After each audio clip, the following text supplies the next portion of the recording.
Hello friends, नमस्कार। Welcome back to my YouTube channel. मैं हूं आपका दोस्त तरुण गोरिया। आशा करता हूं आप सभी स्वस्थ होंगे। वीडियो एंजॉय करिए। आज का टॉपिक हमारा फॉलिश कैथेराइजेशन कैसे करते हैं नर्सिंग स्टूडेंट्स के लिए, मेडिकल स्टूडेंट्स के लिए, किसी हॉस्पिटल में, नर्सिंग में आप किस तरह से एक फॉलिश कैथेराइजेशन करेंगे पेशेंट को। लास्ट वीडियो फॉलिश कैथेराइजेशन यानी कि यूरिनरी कैथेराइजेशन के लिए लास्ट वीडियो आप मेरे अकाउंट सेक्शन में जाकर देख सकते हैं।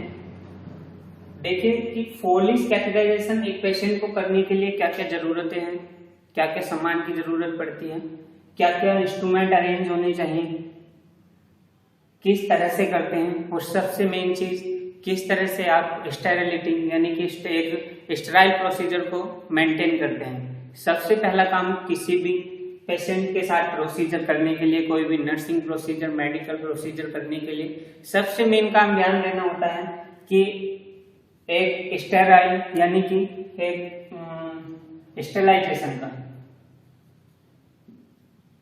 स्टेराइल का मतलब क्या होता है? स्टेराइल का मतलब होता है फॉरेन बॉडी यानी कि किसी भी तरह के इन्फेक्शन सोर्स को कैरी न करना। All the microbe removes your hands यानी कि किसी भी माइक्रो ऑर्गेनिज्म की इसमें यानी कि माइक्रो ऑर्गेनिज्म प्रेजेंट ना हो हाथों पर, और जिस जहां पर आप प्रोसीजर करने जा रहे हैं उसको भी अच्छे से क्लीन कर देना। सबसे मेन कार्य होता है स्टेराइल। ठीक है। स्टेराइल किसी भी प्रोसीजर को करने से पहले जिस साइट यानी कि पेशेंट की जिस साइट पर आप कार्य करेंगे थ्रू द यूरेथ्रा, यूरेथ्रा के थ्रू डालेंगे तो ऑब्वियसली पार्ट्स ऑफ यूरेथ्रा जहां से होगा उस साइड को आपको क्लीन करना है। किस तरह से क्लीन करने के लिए क्या क्या यूज करते हैं? बीटाडीन। ये जिस साइड पर आप काम करेंगे उसके लिए, पेशेंट के जिस साइड पर आप कार्य कर रहे हैं उस साइड के लिए आप बीटाडीन यूज करेंगे क्लीन करने के लिए एट द राउंड शेप। किस तरह से क्लीन करते हैं पेशेंट की साइड को? बीच से राउंड की शेप में बाहर जाते हुए। ठीक है। अगला, अब आप सबसे मेन काम अपने हाथों को कैसे सैनिटाइज करेंगे? तो दो तरह से, एक तो आप हैंड वॉश कर सकते हैं हाथ साफ करने के लिए, और दूसरा hand sanitize. Most of the case आप कोशिश करें कि आपको हैंड वॉश ही करने पड़े। इन केस आप हैंड सैनिटाइज करेंगे तो 60 to 70% alcohol based sanitizer use करते हैं हैंड सैनिटाइज के लिए। किसी भी तरह के प्रोसीजर करने से पहले और करने के बाद hand sanitization is the compulsory in a medical condition. आप पेशेंट के संपर्क में आने से पहले और संपर्क में आने के बाद हैंड सैनिटाइज और हैंड वॉश करना जरूरी होता है। तो हैंड वॉश या हैंड सैनिटाइज, हैंड वॉश यानी कि हैंड वॉश करना जरूरी है प्रोसीजर को शुरू करने से पहले। यह आपको स्टेराइलिटी प्रदान करेगा यानी कि स्टेराइल बना रहेगा आपका प्रोसीजर। जो किस लिए कह रहे हैं उनकी स्टेराइल जरूरी है? पेशेंट ऑलरेडी इन सिक यानी कि पेशेंट तो ऑलरेडी बीमार है, उसको हमें इन्फेक्शन से ही रिकवर करना है, और आप अगर स्टेराइल का ध्यान नहीं रखेंगे तो मोस्ट ऑफ द केस आप उसको और इन्फेक्टेड कर सकते हैं। एक तो पेशेंट ऑलरेडी इन्फेक्शन से, डिजीज से परेशान है, और आप उसको एक्स्ट्रा एक अदर डिजीज भी दे सकते हैं थ्रू ए प्रोसीजर। तो किसी भी तरह के कैथेराइजेशन से पहले आपको हैंड वॉश, साइट को क्लीन करना ये कंपलसरी होता है कि आपने सबसे पहले साइट क्लीन की, साइड क्लीन करना, अपने हैंड वॉश करना, हैंड वॉश करके ग्लव्स पहनना। ग्लव्स स्टेराइल यानी कि ग्लव्स कैसे होने चाहिए? स्टेराइल ग्लव्स होने चाहिए। ठीक है। तो सबसे पहले क्या करेंगे? सबसे पहले आपको हैंड वॉश करना है, उसके बाद ग्लव्स पहनने हैं, या कोई गाउन डालना है जो भी स्टेराइल हो वो डाल सकते हैं, या उसके बाद आपने ग्लव्स पहन के स्टेराइल, उसके बाद स्टेराइल वॉश पीस या पैड से, बीटाडीन से साइड को अच्छे से क्लीन कर लिया। उसके बाद आप प्रोसीजर शुरू करेंगे। ठीक है। तो सबसे पहले किसी प्रोसीजर को क्लीन करने से पहले आपको, यानी प्रोसीजर शुरू करने से पहले आपको उसको क्लीन करना, स्टराइल करना जरूरी होता है। हैंड सैनिटाइज, हैंड वॉश के ऊपर आपको वीडियो अकाउंट सेक्शन में मिल जाएगी। अकाउंट सेक्शन में जाके हैंड वॉश, हैंड सैनिटाइज के बारे में एक बार पढ़ लें। आगे बढ़ते हुए फोलिश कैथेटराइजेशन जो कि हम करते हैं through the urethra. Mostly case में यूरेथ्रा के थ्रू करते हैं। आज का टॉपिक भी हमारा यूरेथ्रा के थ्रू ही है, जो कि हम फोलिश डालेंगे थ्रू द यूरेथ्रा। ठीक है। फोलिश कैथेटर, सबसे पहले जान लीजिए कि फोलिश कैथेटर क्या है। फोलिश कैथेटर एक ट्यूब लाइक है, जो कि एक ट्यूब की तरह, मैं आपको दिखाता हूं इस तरह से। ये फोलिश कैथेटर है जो कि एक ट्यूब की तरह है, जो इंसर्ट करते हैं थ्रू द यूरेथ्रा। यूरेथ्रा के थ्रू इंसर्ट करेंगे और कहाँ जाएगा, ब्लैडर में। ठीक है। ट्यूब लाइक है जो कि यूरेथ्रा के थ्रू एंटर करके ब्लैडर में एंटर होकर इसकी ओपनिंग होगी ब्लैडर में, जो the last part of the catheter. ठीक है। क्या क्या पार्ट्स हैं इस कैथेटर के, पार्ट्स के बारे में बात करें। सबसे पहले पार्ट्स ही पता होना चाहिए कैथेटर डालने से पहले। तो ब्लैडर ओपनिंग सबसे पहला पार्ट, जो द टिप पर, ये टिप पर जो प्रेजेंट है सबसे पहला पार्ट जो कि ओपनिंग है ब्लैडर में जाके, उसको बोलते हैं ब्लैडर ओपनिंग। ये पार्ट आपका पहुंचेगा ब्लैडर में, जो कि ब्लैडर ओपनिंग है। सेकंड पार्ट है बैलून। बैलून कौन सा पार्ट है, ब्लैडर ओपनिंग के जस्ट ऊपर यहां पर प्रेजेंट होगा बैलून, जो सलाइन से फूल जाएगा। बैलून की क्या जरूरत है, बैलून फिक्स करता है ब्लैडर में, ब्लैडर में फिक्स करेगा कैथेटर को, जिससे कि बाहर ना निकले। इस तरह से फूल जाएगा और ब्लॉक द यूरेथ्रा, यानी कि ब्लैडर से यूरेथ्रा में फिक्स हो जाएगा। At the tip of the urethra close कर देगा, रास्ते को बंद कर देगा यूरेथ्रा के, और बाहर आने से भी रोकेगा। बाहर आने से भी रोकेगा किस चीज को, कैथेटर को। कैथेटर बाहर ना आने पाए खींच के, उस तरह से फिक्स हो जाएगा। आगे साइज, यूरिनरी ड्रेनेज पोर्ट और बैलून पोर्ट, ये तीनों प्रेजेंट होते हैं दूसरे एंड पर। एक एंड जो कि ब्लैडर के अंदर गया, एक एंड जो कि बाहर रहेगा आउटसाइड ऑफ द बॉडी। ये तीनों पार्ट्स बाहर की तरफ प्रेजेंट होंगे, बाहर की तरफ यूरेथ्रा से बाहर, out of the body parts तीनों। यानी कि सबसे पहले आप देखिए बैलून पोर्ट, एक होगा बैलून पोर्ट, ये आपको दिखाई दे रहा होगा, जहां पर एक कलर कोड का निशान भी होगा।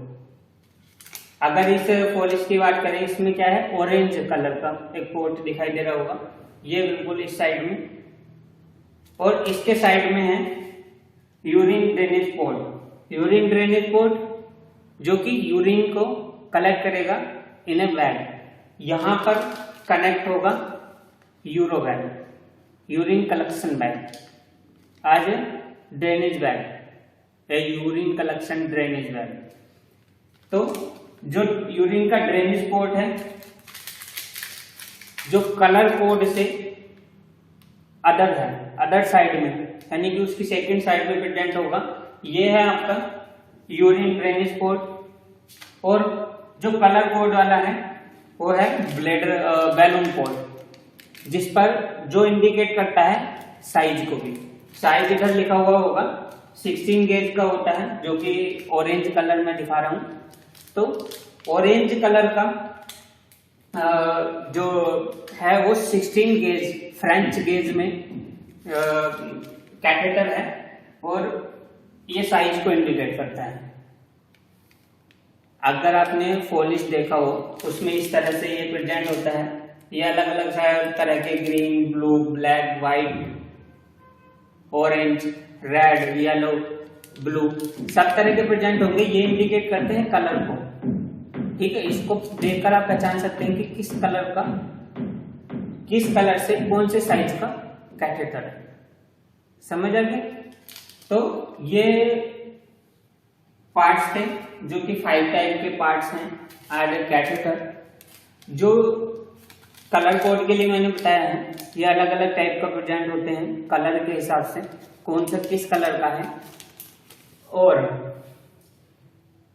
अधिकतर जो यूज करते हैं आप 2 वे कैथेटर्स यूज करते हैं।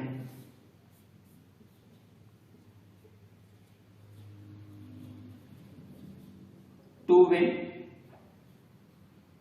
फोली कैथेटर्स।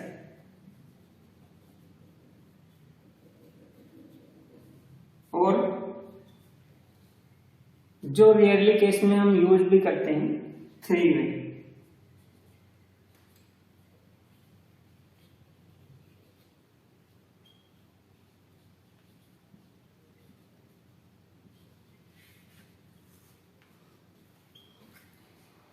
जो मैं अभी दिखा रहा था ये 2 वे कैथेटर्स हैं, जिनमें ये 5 टाइप के आपके पार्ट्स प्रेजेंट होंगे कैथेटर में। अब नेक्स्ट जो अभी मैंने बताया 3 वे कैथेटर्स। 3 वे कैथेटर्स क्या है? 3 वे कैथेटर्स होंगे जिसमें ये जो एक एंड पे 2 टाइप्स के ओपनिंग प्रेजेंट है, इसमें होंगी 3 टाइप्स की। ये देखिए आप, ये है तीनों टाइप्स की प्रेजेंट होगी अलग अलग। अब 3 अलग अलग हैं तो इसके पार्ट्स भी एक बढ़ गया होगा। ठीक है, एक तो वही है जो आपका बैलून पोर्ट है जो कि इंडिकेट करता है कलर को, जो कि इसमें दिखाई दे रहा होगा आपको येलो कलर। आपका येलो कलर है 20, यानी कि 20 फ्रेंच गेज। ठीक है, एक तो कलर को इंडिकेट हो गया जो कि बैलून पोर्ट है जो खुलाता है, जिसके थ्रू आप क्या सिरिंज में आप सलाइन लेंगे और उसके थ्रू बैलून पोर्ट के थ्रू आप बैलून को फुलाएंगे, जो यहां जाके खुलेगा इनटू द ब्लैडर। ठीक है, जो इसको फिक्स करेगा, अंदर रिटेन करेगा। ठीक है, तो बैलून पोर्ट के थ्रू आप सलाइन एंटर करेंगे जो बैलून को फुलाएगी अंदर जाके। ठीक है, तो इसमें 3 टाइप्स के प्रेजेंट हो गए, जो 3 टाइप्स की ओपनिंग हो गई। पहला तो बैलून पोर्ट ही हो गया, सेकंड यूरिन ड्रेनेज पोर्ट हो गया जो 2 वे में भी होता है। लास्ट 3 जो एक साइड में तीसरा प्रेजेंट होगा वो है इरिगेशन पोर्ट। कौन सा है? ये आपका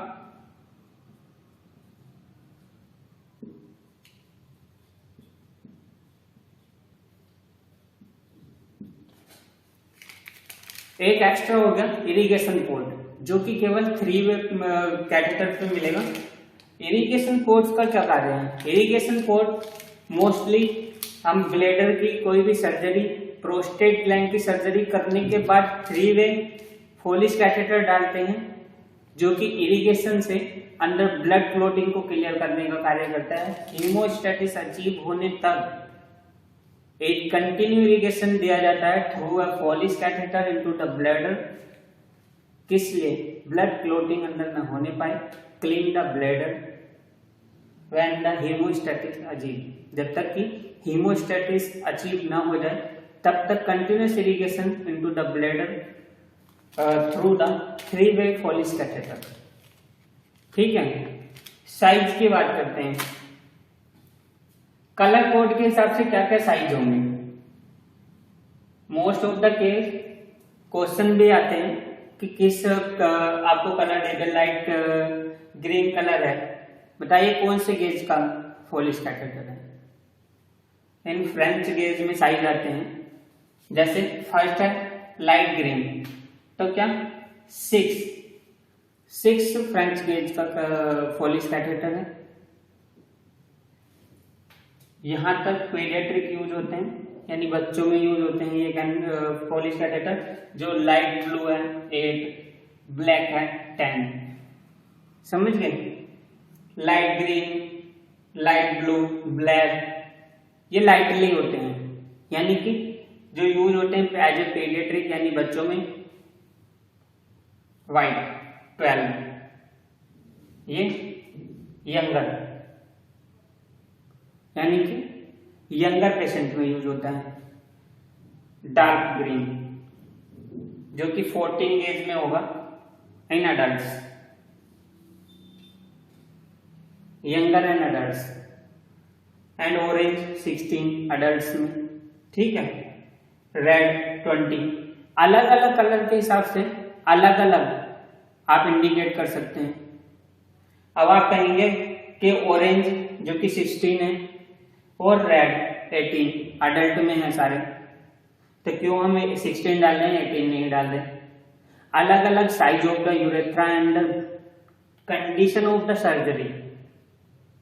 अगर जैसे मान लीजिए प्रोस्टेट ग्लैंड की सर्जरी हुई है तो उसमें हम मोस्ट ऑफ द केस जितना हमने क्लेम किया है उस केस के हिसाब से 20, 22, 24 तक आप इंडिकेट करते हैं पेशेंट को फॉलिश डालने के लिए, क्योंकि उसमें हम रास्ता बनाते हैं ब्लैडर तक पहुंचने का, जो कि प्रोस्टेट ग्लैंड के बढ़ जाने की वजह से छोटा हो गया था, उसको बढ़ाया जाता है तो उसको रिस्टोरेशन यानी कि रास्ता वहीं का वहीं खुला रहे, कोई स्ट्रक्चर प्रेजेंट न हो।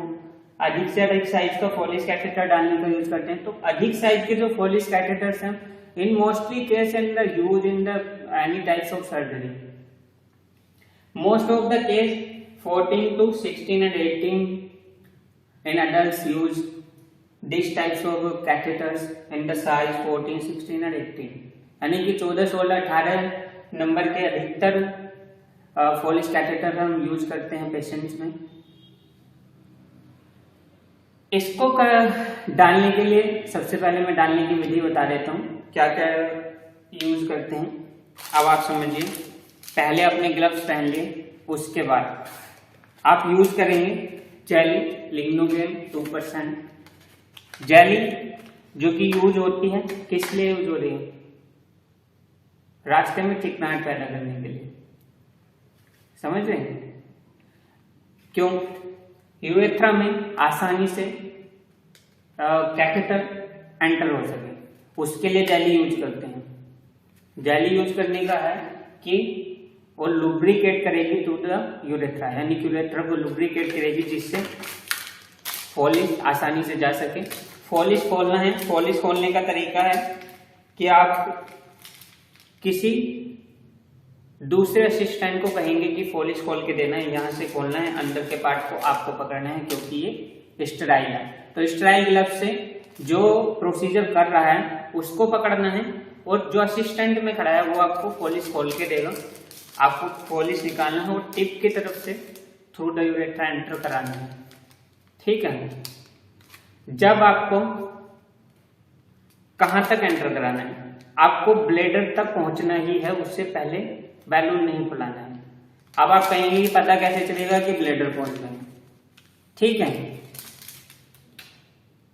अधिकतर केस में आप जितना हो सकता है अंदर तक पुश कीजिए, लास्ट तक, मतलब अधिक से अधिक पुश करने की कोशिश करिए। उसके बाद थोड़ा सा फ्लूइड को बैलून पोर्ट के थ्रू एंटर करिए, एनएस को एज ए सिरिंज जो कि आपने लिया है, सिरिंज में लेना है, ये भी स्टेराइल रखना है।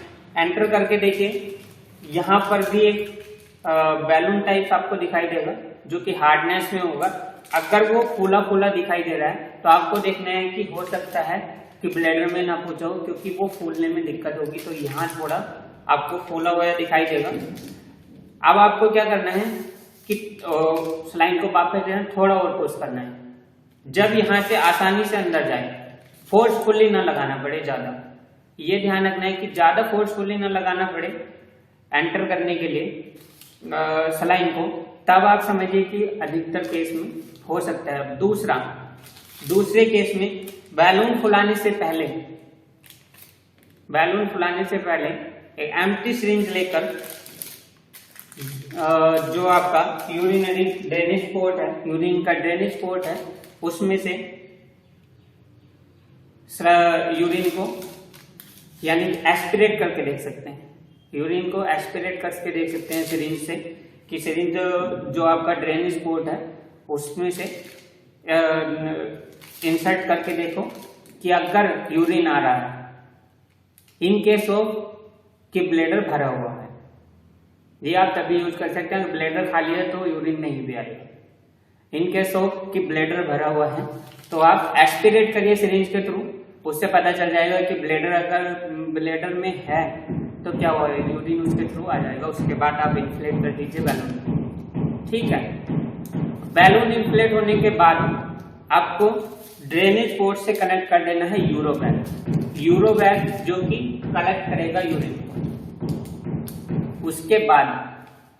उसके बाद साइट को जहां आप कार्य कर रहे हैं उसको अच्छे से क्लीन कीजिए, अच्छे से बीटाडीन से क्लीन कीजिए। अगर ब्लीडिंग वगैरह कुछ दिखाई दे रही है उसको क्लीन करके वहां पर हीमोस्टेसिस अचीव करने की कोशिश कीजिए, ब्लीडिंग ना होने पाए। अगर प्रोसीजर ठीक है उस साइट को क्लीन कीजिए under close, connect to the bag to the Foley's and the procedure is done. Video अच्छी लगी हो तो लाइक जरूर करें, चैनल को सब्सक्राइब करें, वीडियो शेयर करना ना भूलें। कोई भी क्वेश्चन हो कमेंट सेक्शन में जाके आप पूछ सकते हैं, मैं उसका जवाब देने का जल्द से जल्द कोशिश करूंगा। मिलते हैं नई वीडियो के साथ, तब तक के लिए नमस्कार, जय हिंद।